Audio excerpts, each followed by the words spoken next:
So I am fascinated by your career path in some sense. Journalist, then you're a crime writer. You're also producing in this vision. Did you think when you started off that you would end up in a place like this? Not really. I mean, I hoped for, what I hoped for was a sustained career as a novelist. And the journalism was a path to that. I had that idea or that hope early on, and mostly through counseling from my father, I went into journalism so that I could get a press pass and that I could get into police stations and stand at the tape at crime scenes. And he believed that would, give me the best chance of being in a position to take the long shot of getting a crime novel published. There was a job to fall back on too, Yeah, realistically. Yeah. And he said, he said, this is a long shot idea you have, and this would be an interesting job. Say it doesn't materialize, you'd be in the world that you seem to be really interested in, and so it was his idea. It would be a win-win situation, and that was like when I was 19, and it actually happened. You got a win-win-win because the whole, I guess, I don't even know what to call the screen anymore. It's not necessarily a TV screen, but this whole other space also opened up to you with movies and with series as well. Yeah, I mean, I benefited from the changes of technology. I had, I first started publishing books more than 30 years ago, and I didn't have much success in Hollywood until many years later. And so when this upheaval in how we make visual stories streaming occurred, I'm sitting there with 20 books about a guy named Harry Bosch. So there's a lot of character and a lot of story there that could be mined, and people understood that and came to me and said, "Do you want to do it?" Clear this up for me. Harry Bosch, the rights to him, Paramount owned. Yeah. Our parent company, I might add. So Paramount owned him. You had to buy the rights back. Yeah. In order to do the series that we now know as Harry Bosch. Yeah, I had to sue your company to just get a deal. Most studios, move on from their disappointments, put stuff on shelves, but they don't want someone else to make a success out of it. And so it was quite a long battle just to get my rights back. Did you have to pay to get the rights back? Yeah, $3 million. So it was a gamble. What had you gotten the first time around? The way these deals work, I mean, this is why writers be leery about going into Hollywood. The bill came to everything that was invested in trying to make a movie out of my first book. So here, pay the $3 million for the movie we never created, but we tried to do. Yeah, I had to pay for failure, more or less. Oh my gosh, I'm sorry. Can I ask you to do that damn horn? You had to pay for, we're going to try to do this movie. We spent $3 million. We didn't do it, but give us the money for that. Yeah, they said they spent more, so it was a deal. It was a bargain. Yeah, $3 million. They first was something in the neighborhood of $6 million, and we negotiated it down. And I had no offers yet for the books, but I just had this feeling that with the advent of streaming, people would come. Like if I got it back, people would come, and they did. They certainly did. I'm going to go way back in time now, because you were talking about the inspiration of being a journalist. But what were you like as a kid? What were you interested in? What was it like growing up? Well, there was a period in my life where I changed schools 4 times in 3.5 years, and so like I was coming in late to established societies, and was left out. So I became very introverted, and my mother was a big-time reader, so I really started reading, and just was on my own. So that was not a great time in my life, but at the same time, it instilled in me this reading for myself, not assignments from school. I was voraciously reading, and my mother loved crime novels, soft-boiled type stuff. But I read through all that, Agatha Christie, all that kind of stuff, and then started finding my own stuff, which was more hard-boiled. So every writer will tell you they got to start as a reader, and so that's how I got kind of fixated on crime. And then I was also a witness to a crime at one point, And all that kind of added up to me being really interested in how detectives work. You talk about being a witness, and go past it, but it's a really fascinating story. What happened? Well, I was working late at night. I was 16. I was a dishwasher in Fort Lauderdale, Florida. It was at a resort. And so I was driving home around midnight. The streets were deserted, and I saw this guy. I was stuck at a red light, and I saw a guy running, and he was in full clothes. He wasn't a jogger. And he stripped off an outer shirt, wrapped something in it that I didn't see he had in his hand, and then shoved it into a hedge and just kept running. So when the light changed to green, I made a U-turn, drove over there, and reached into the hedge, and it was a shirt, and it was wrapped around a gun. And the first time I'd ever held a gun in my life. And I knew something had happened, so there was a phone booth nearby. I called and woke up my father and said, what should I do? And while I'm talking to him, I see blue lights and cop cars descending on the neighborhood. Luckily, I had put the gun back. I wasn't holding the gun. Right. Yeah. And he just told me, flag them down and tell them what you saw. And then I ended up spending a night in a police station describing this guy. And he looked like a biker. That was my first description, because he had long hair and a beard, and he was heading towards a well-known biker bar. And so they took a lot of people out of that bar, and I had to spend the night doing lineups and things like that, but they didn't have the guy. It feels like after a night like that, you either would be drawn to that world you were in, or say, I want no part of it. Yeah, but I was kind of like attached to this really kind of tough guy detective. And he was very much like the hard-boiled detectives I was reading about in fiction, and like this was the real thing. And he was not happy with me because I couldn't make an ID. He thought I was timid or afraid. Yeah. But he was really fascinating to me, and so it had the opposite effect. Instead of running from this world, I was really more immersed in it, or wanted to be more immersed in it. Yeah. You were potentially going into the family business when you got to college. Yeah. And that shifted when? Yeah, I mean, I was a consumer of crime fiction and films and so forth. I used to go to a lot of films with my father because even though my mother loved mystery novels, she didn't like to see visual violence in films and stuff. So I ended up going with my father to lots of cop movies. But it was just, I was a consumer. That's what, it didn't occur to me that you could actually write these. That there was somebody who's making a living doing this. Yeah. And so, I'd worked for my father on and off growing up. He built houses, and he built little shopping centers and things like that.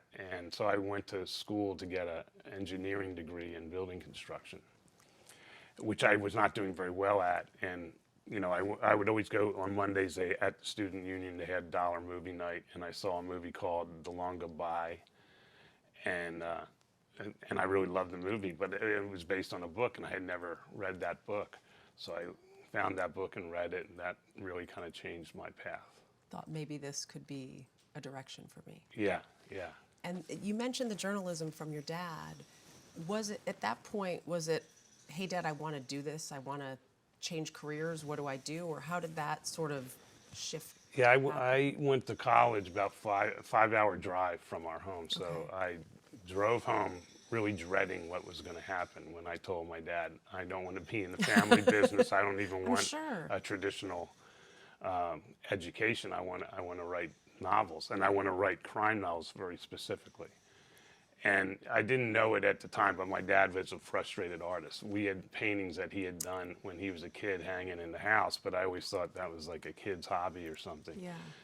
But it turned out he had really wanted to pursue that, but had children, got married, had children, had me, and had to support his family. So he went into his father's business. So here I'm coming to him around the same age. He had to kind of give up his pursuit, so he didn't want me to go down the path he did. So he was all in on figuring out how to get you in position to take this long shot. And for that, he thought, go to journalism. Yeah. I don't know Do you know how why? he pulled that out, but he just thought that if you're really fascinated with crime ever since. He always thought it was because of that night where I spent the night in the police station. And he goes, this could be the better path to take than, say, English lit. Yeah. I didn't ask about The Long Goodbye. What was it? Do you remember what it was about that you Well, it was loved so much? It was a sorry, I keep cutting you That's off. okay. No, it's a conversation. Don't Yeah, worry yeah. about it. I keep stepping on you too. It was a contemporary story, and it was about an outsider looking in at society and kind of making a judgment about it. And so I was really fascinated with that character of the detective Philip Marlowe. Yeah. In the movie, he's played by Elliot Gould, which I love that Elliot Gould is now in The Lincoln Lawyer. It kind of comes around full circle. And then the book does that, doubles down on that.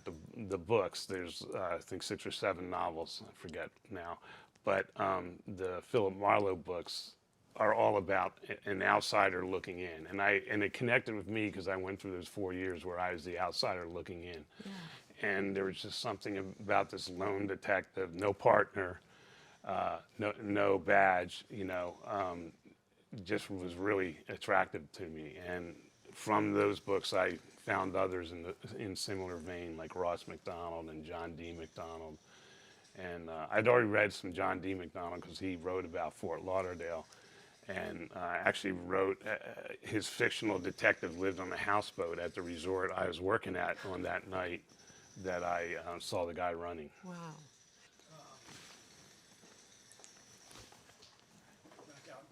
I know it's, I know it's silly to say to somebody, "Why are you good at what you do?" But you were really good on that beat. Well, I don't know whether I should disagree with you. I've always felt like I was a good writer, but I was not a great digger. And so often I would be teamed with someone where they would do the dirty work of getting stuff, and then I would be the guy who writes it. So a lot of my career I was a team member. But I was good at turning reluctant cops into sources because I was pretty accurate. I was very accurate, and that's how you build a trust with cops. I mean, especially when I got to LA, Los Angeles Times and LAPD, they don't like each other, as institutions, even though they're across the street from each other.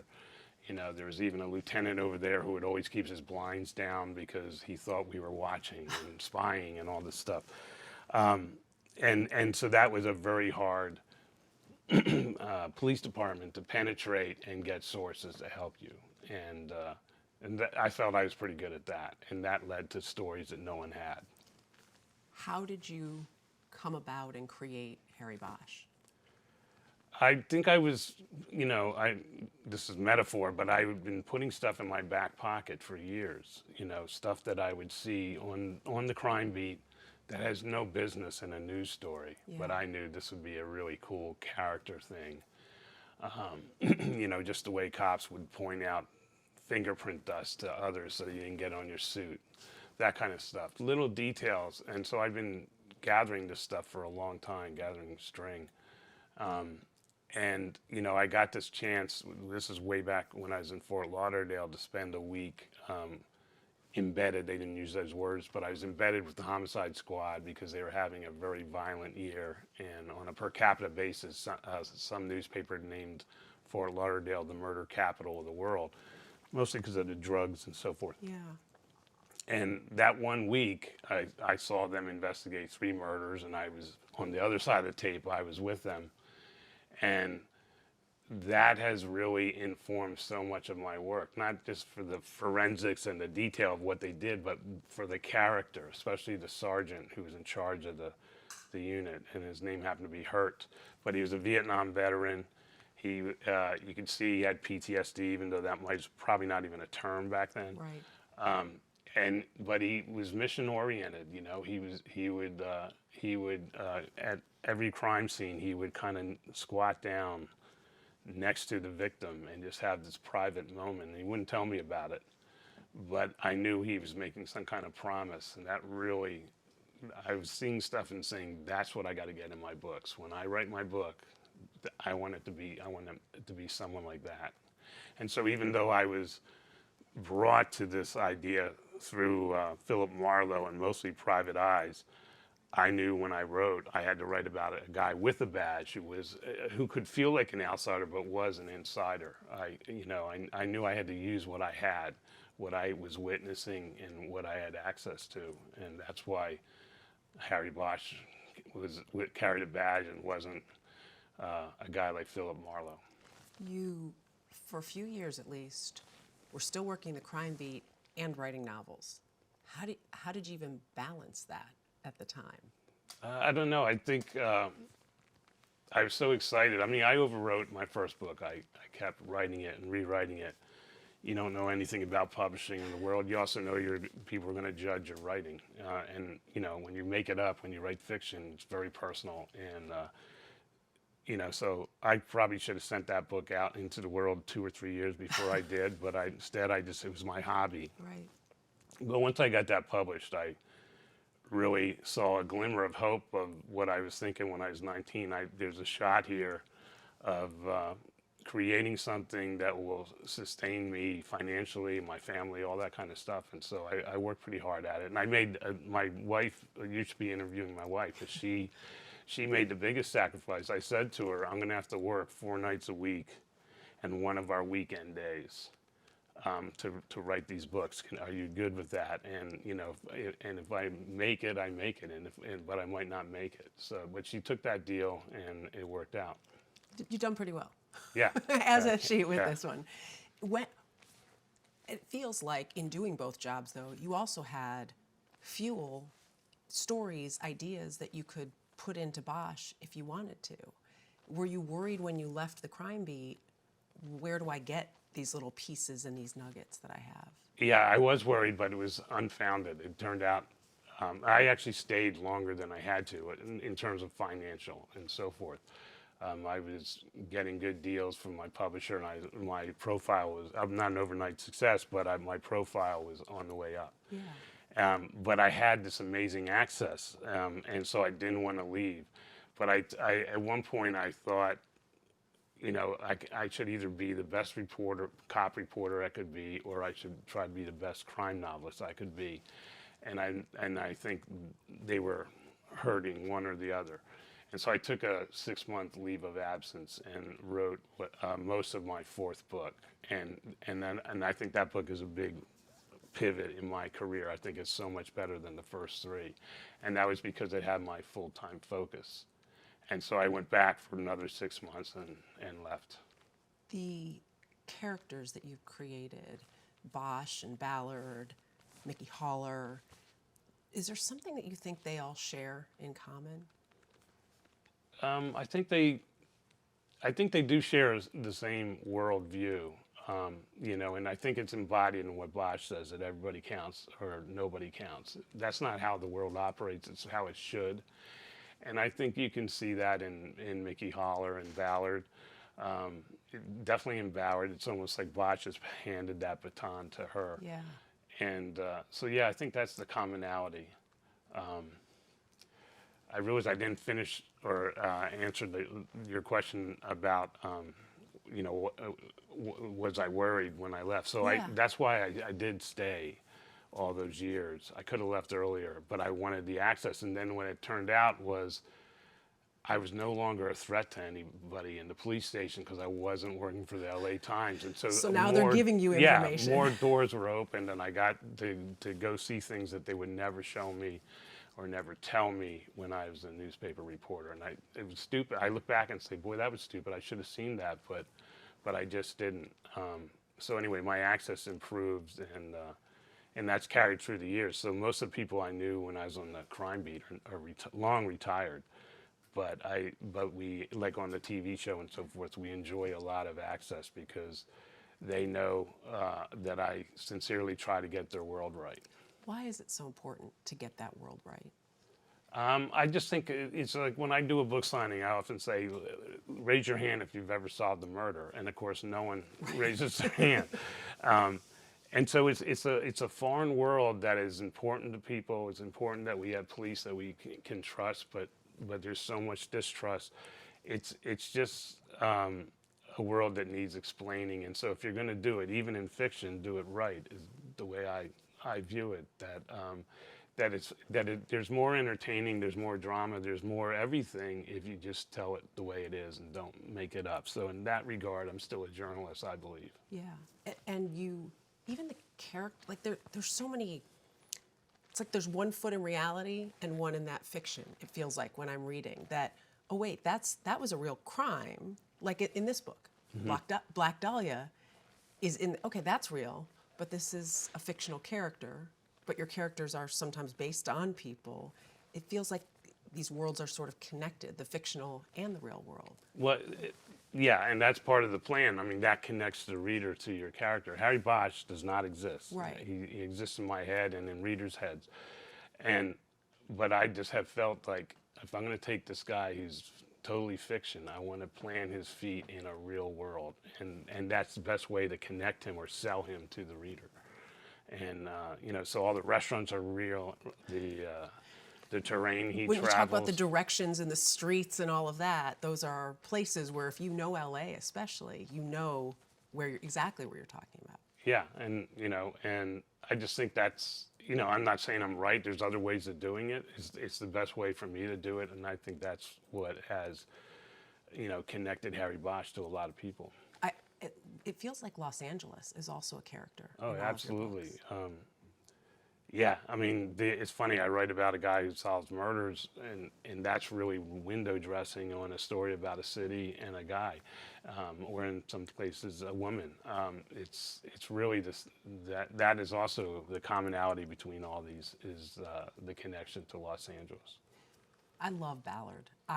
When I read this book, I had to go back and start reading the other Renee Ballard books that I hadn't read because there's something about her, what she embodies, the fight in her. Where is the idea for Renee Ballard? Where does that come from? The idea for Renee Ballard was sitting in front of me for years, and I didn't see. I'm not the smartest guy. No, it just takes you a little while. Yeah. That's all. So I've always had a little cadre of homicide detectives that help me with my books.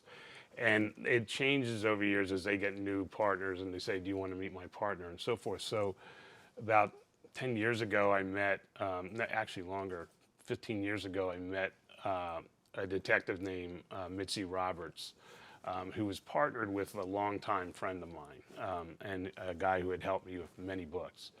And so she kind of joined the cadre, and we would have breakfast. I'd have a round table with several detectives, and she was there. And she was always very helpful.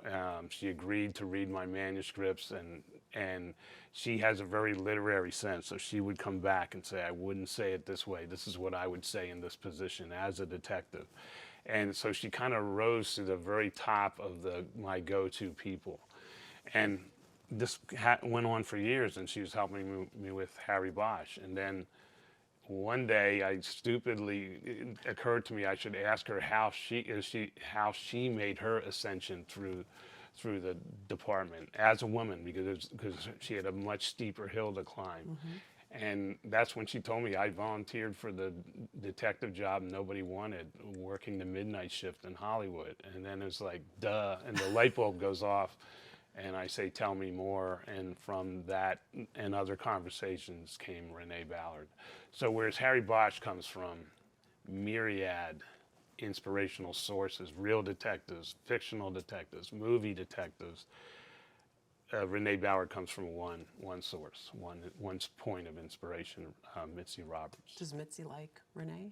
Oh yeah, she does. And she, like Renee in the more recent books, she got to the point where she was in charge of the cold case unit for the LAPD, and she did that till she retired this past April. That's this setting for this book, and we get Ballard and Bosch together, and multiple storylines, because it's not one murder, and that is more of a theme in your work lately. I guess I'll start with just the idea of bringing your characters together. Is it more fun to have a couple of the characters working together versus it just being a Ballard story or a Bosch story? Yeah, I mean, I guess, I've been doing this for a long time, so it's really about how to sustain myself. It takes me about 10 or 11 months to write a book, and I got to really be plugged in. And one of the ways is to without planning, sometimes have different characters meet up or cross paths or work together or work against each other. And I write like I read. I love when I see that happen in a book I'm reading or in a series I'm reading. And so I do it myself, and I can kind of know as I'm writing that this is gonna work out really well for the reader. They'll like this when suddenly this person shows up or this reference is made to another story or another character. With the multiple, I don't want to say multiple plots, but I guess with multiple cases going on, was that intentional in starting to have more of that versus just it's one case? Like, look at your first book, it's one case we're following. This is multiple that we're keeping up with. Yeah, I think as I've gotten, I mean, we all get better at what we do the more we do it. Hopefully, right. Yeah, hopefully. And, and I just think I'm getting more close. I'm getting closer to the realism of the job, and that is that you don't work one case at a time. You're spinning plates on cases all the time, and it's hard to do in a written story. And as I've gotten older and written more and more and more, I think I'm getting better at tackling that reality and getting it into the books. One of the things that I read, you'd commented on how, like Harry Bosch, born in 1950, I think, or in the 50s, and it was real time. Like he wasn't gonna never age and stay the same. Right. So in this book, how old is Bosch now? 74. And this is a realistic 74 of what somebody could be doing, working sort of available on the side, shall we say. Yeah, I mean, he's somewhat of a mentor role, and he has his limitations by health and age. But there is a fad, I don't know if fad's the right word, but there is in vogue right now in police departments across this country that don't have enough money in their budgets to call on retired homicide detectives.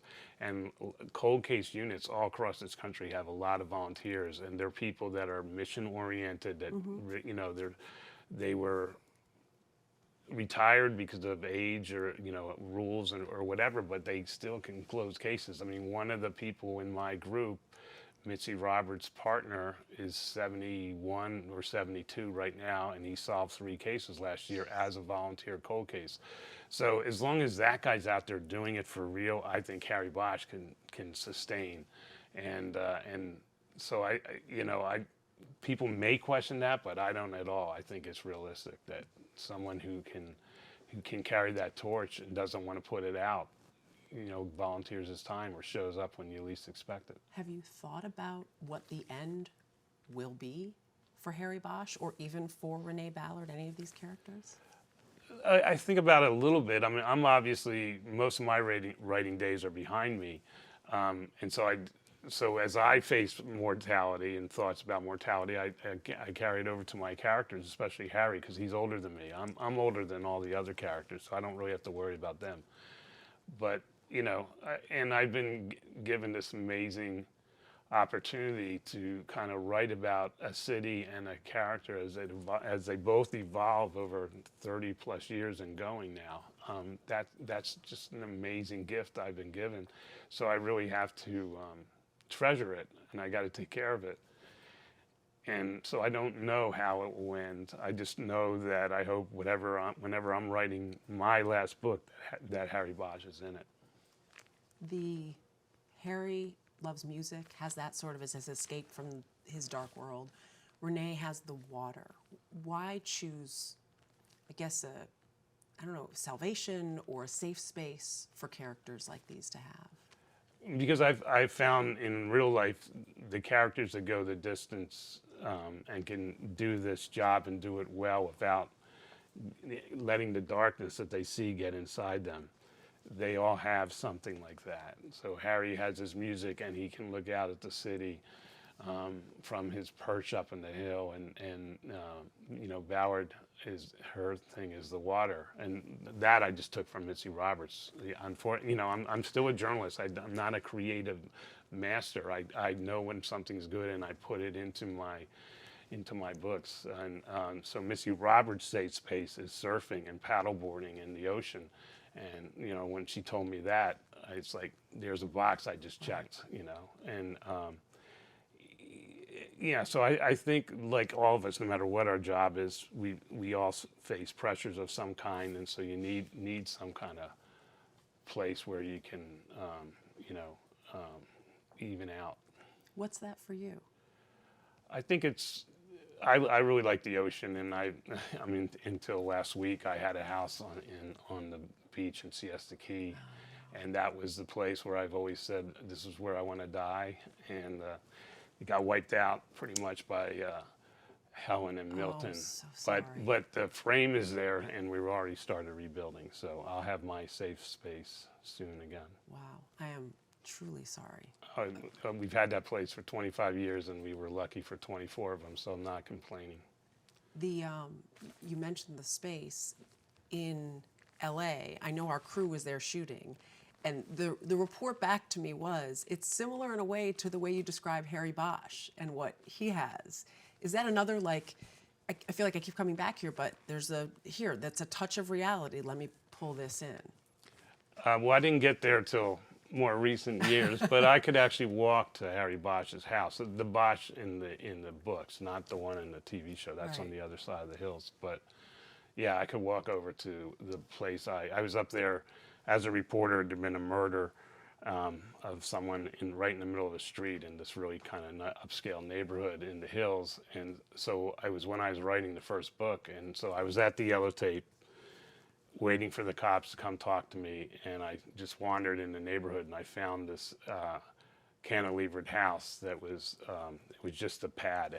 The house hadn't been built yet, and I went out on the pad and saw the view, and I said, "This is where Harry Bosch will take in his city."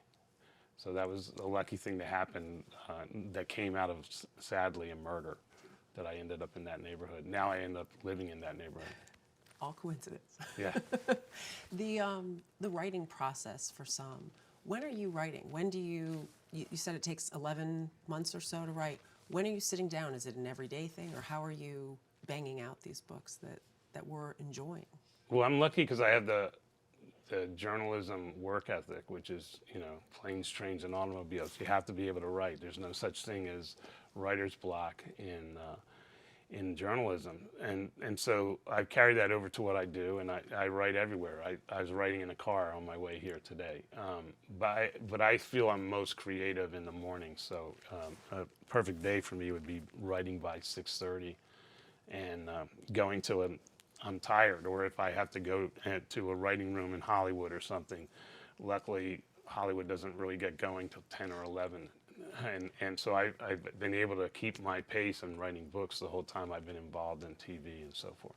That TV involvement, the most recent, the murders that, I'm blanking, the massacre, the Wonderland Yes, Massacre. thank you, Wonderland was the word that was not coming to mind. So I was watching the Wonderland Massacre yesterday, and what's so different is people that think of you in this Harry Bosch world and that you've created these characters, or Renee Ballard, and you've created characters. The Wonderland Massacre is you, it feels like almost in your old job, sitting and interviewing police and talking about this murder from years ago. Why did you want to go back to that murder, the Wonderland murders in Hollywood? Well, something happened to me in the last 5 to 10 years. I think the whole idea of fake news and so forth really bothered me, because I came from journalism, and yeah, I might be making it up now, but I really feel a kinship to journalists, and this whole distrust of media just really bothered me. And it's like, what can I do? I could actually write about it in fiction, but it just reawakened the idea in me to tell true stories, and so I started doing a podcast, and that led to the documentary, and it's been a fun thing because for years, for decades, I've been watching the detectives, and in this documentary, I kind of got to be the detective and talk to witnesses, and I talked to detectives and did interviews and so forth. But it was really me, like, going across a well-trod path. That story's been told in many ways in film and so forth, but no one has ever pulled it all together. And that was my goal, to try to tell the most complete story that's been told about that horrible case.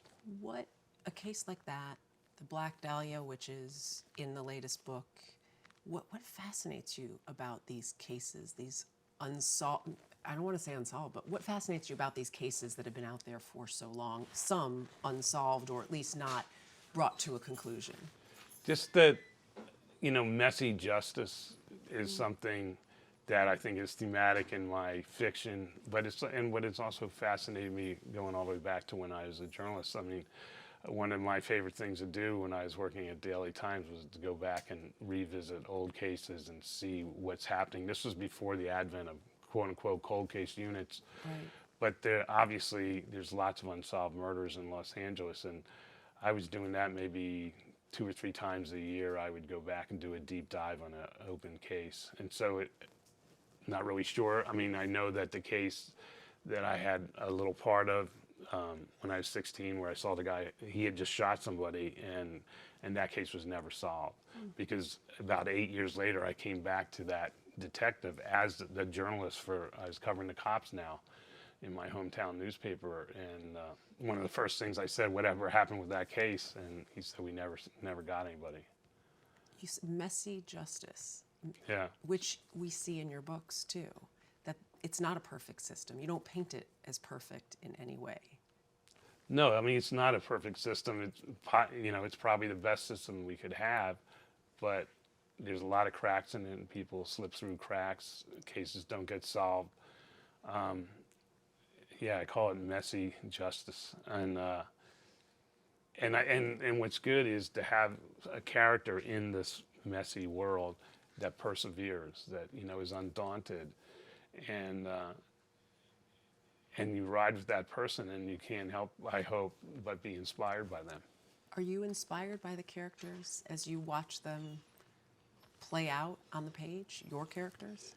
Yeah, I am, because I know where it comes from. I know I'm not like drawing this completely out of my head. I've heard a story from a detective who kept at it, kept working a case when others didn't think they should, for example, and that's what inspired those pages in the first place. So yeah, I definitely feel that from my work. And it seems like that's a connection for your audience too, in admiring these sort of, they're human people, they're fallible, they're not perfect, but they're fighting the good fight. Yeah, I mean, that's a perfect way of putting it. They're fighting the good fight, and they're trying to live up to that ideal that in this world everybody should count, and it's a hard ideal to live up to, or to see in the world where that doesn't happen, but they're fighting the good fight.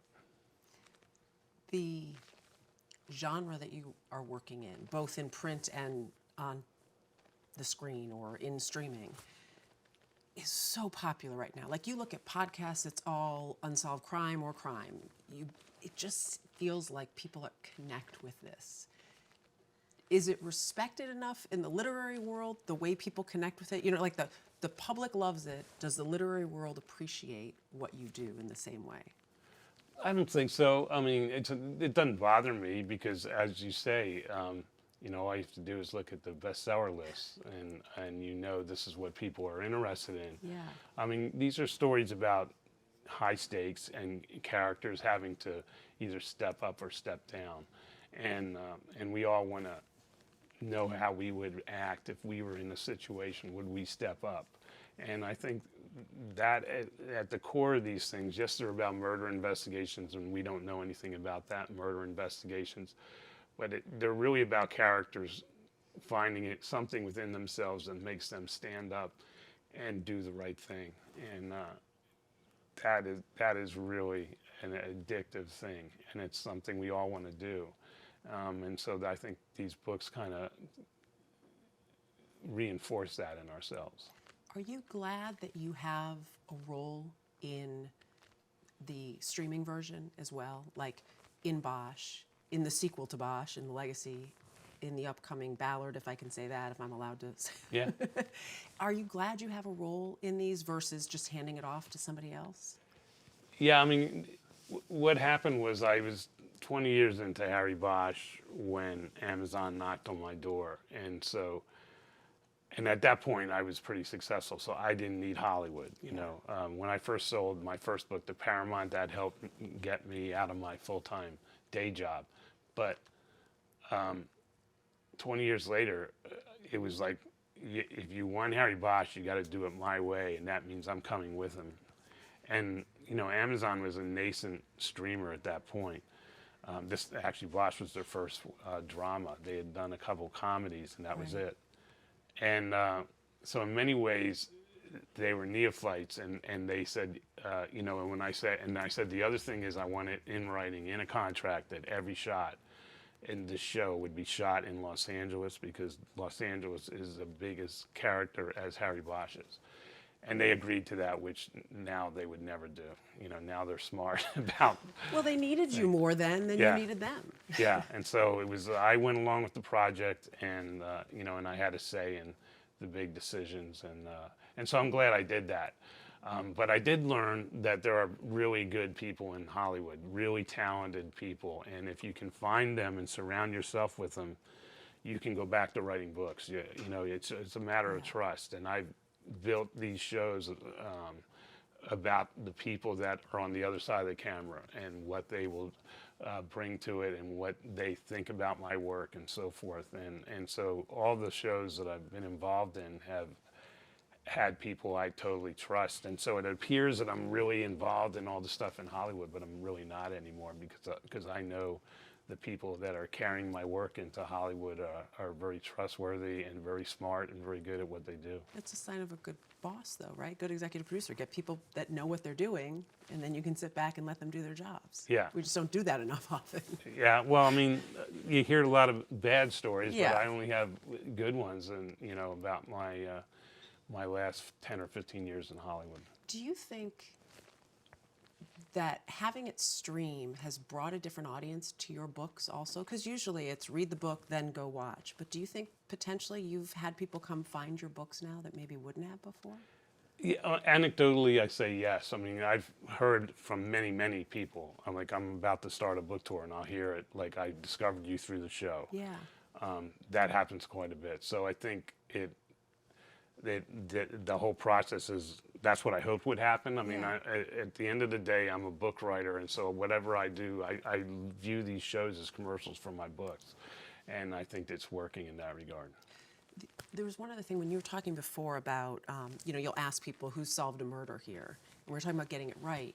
How about from the law enforcement community? Do you hear from police, from judges, from lawyers saying, I'm reading you, that you are getting it right, that I'm here? Yeah, I mean, again, it's all anecdotal. Yeah. I mean, it's that thing I said, I don't do it anymore. I used to say, raise your hand if you ever solved a murder. There'd be no hands raised. Then there started to be hands raised. And it was real detectives and cops and so forth that have read my book. And I don't write for them, but I don't want them to say, hey, you got this wrong, you know? And so I try to be as accurate about the work and the world as I can be. And I think that has helped me get an audience that's in law enforcement. Is there a new character waiting that we haven't met yet? Yeah, I mean, like I said, there's more years behind me than ahead of me, but yeah, I feel I wanted to do one more character, and so I'm writing a book now that's a brand new character. Can I ask any more details on the new character? Yeah, it's about off the coast of Los Angeles County. There's an island called Santa Catalina, Catalina Island, and it's under sheriff's jurisdiction. And LA County Sheriff's covers law enforcement on that island, and they have one detective out there. And so I'm writing about that one detective. Oh, that's cool. That's like the guy in the lighthouse that has to be the only person there. Yeah. The world really is endless possibilities of storylines for you. Yeah, I'd never go wanting, I don't think. Thank you. Dan, what did I forget? I had one question. These guys just wanted to head down to the basement if you want to. Sorry. Flight 191 was very influential. I would be interested to hear kind of how that affected you reporting on that. Sure. I didn't hear the first. Flight 191 Oh, okay. was very influential. And how did that impact you, reporting on that? I reached this point at my hometown paper in Fort Lauderdale where I was the guy with the go bag, so I would get sent to big stories when they happened. And so a plane that was a Delta flight that left Fort Lauderdale, stopping in Dallas and then going on to LA, crashed in Dallas. And basically that story took over my life for about a year. And I wrote about it. I was actually somehow I got on a flight that Delta had organized with families of people that were on the plane crash. And I'll always remember, I was sitting on a window and we actually flew over the plane crash site. And a man leaned across to look out the window and he said, "My daughter died down there." And, so that was a story that really was emotional for me because I was dealing with people who had lost loved ones every day and sharing a hotel with a photographer, a hotel room. It was cramped space.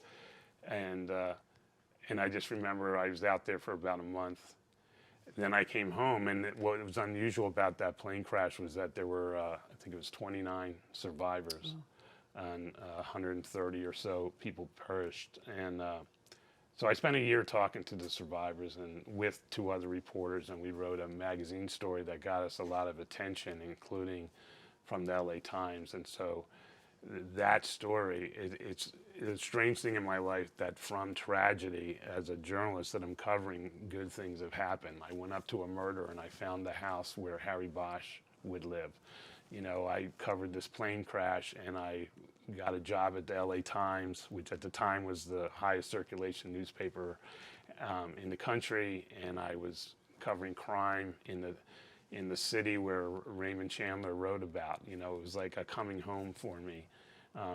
And so that story was very important in my treks, my journey to becoming a novelist.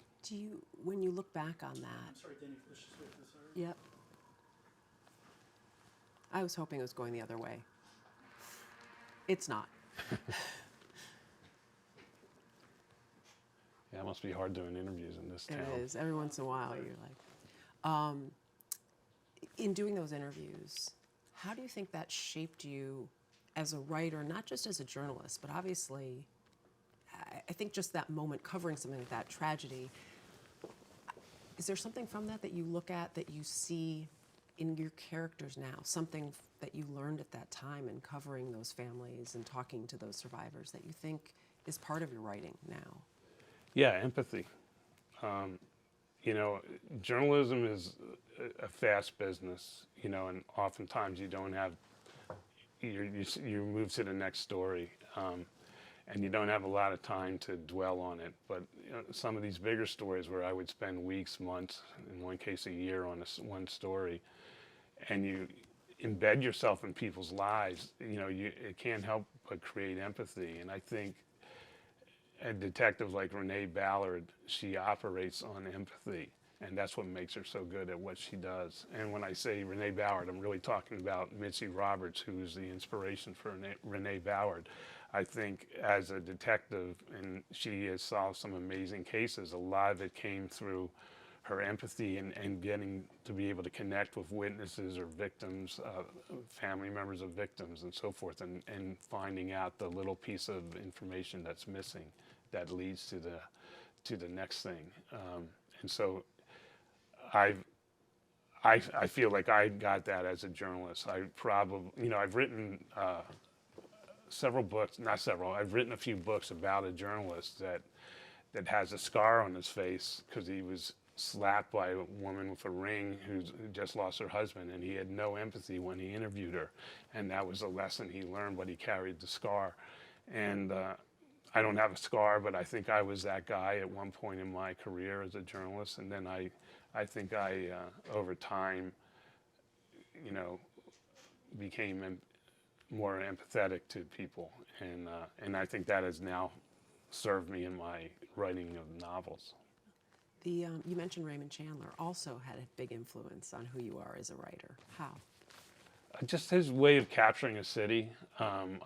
Before I start reading a book, before I start writing a book, I usually read chapter 13 of his novel, The Little Sister, which is not plot oriented. It's just a drive around Los Angeles, and that was published I think in 1939, and it still describes L.A. perfectly.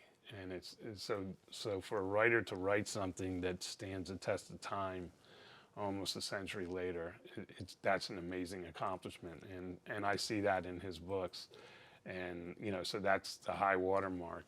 There's things about his stuff that doesn't hold up over time, viewpoints and so forth, but his description of LA and getting to the core of LA is next to none. I thought of one other thing too. Harry Bosch, Hieronymus Bosch,